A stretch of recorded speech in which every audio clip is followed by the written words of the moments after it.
প্রিয় ভাই সব, আল্লাহ রাব্বুল আলামিন পরীক্ষার জন্য আমাদেরকে এই ময়দানে ছেড়ে দিয়েছেন। প্রশ্ন কি হবে আল্লাহ সব বলে দিয়েছেন। প্রশ্ন কি হবে? তোমার যৌবন, এ ব্যাপারে প্রশ্ন করা হবে। কোন পথে ইনকাম করেছো প্রশ্ন করা হবে।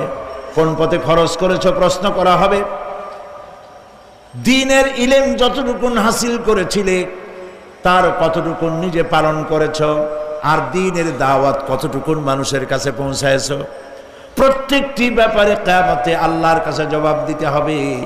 মানুষের জীবন আমল দিয়ে গঠন হয়, আমল দিয়ে জীবন গড়ে, নইলে এই মাটির তৈরি দেহ জান্নাত আর জাহান্নামের কিছু দিয়ে তৈরি হয় নাই। আপনি ইচ্ছে করলে দেহটাকে জাহান্নামের জন্য উপযোগী করতে পারেন, ইচ্ছে করলে এই দেহটাকে জান্নাতের জন্য উপযোগী করতে পারেন।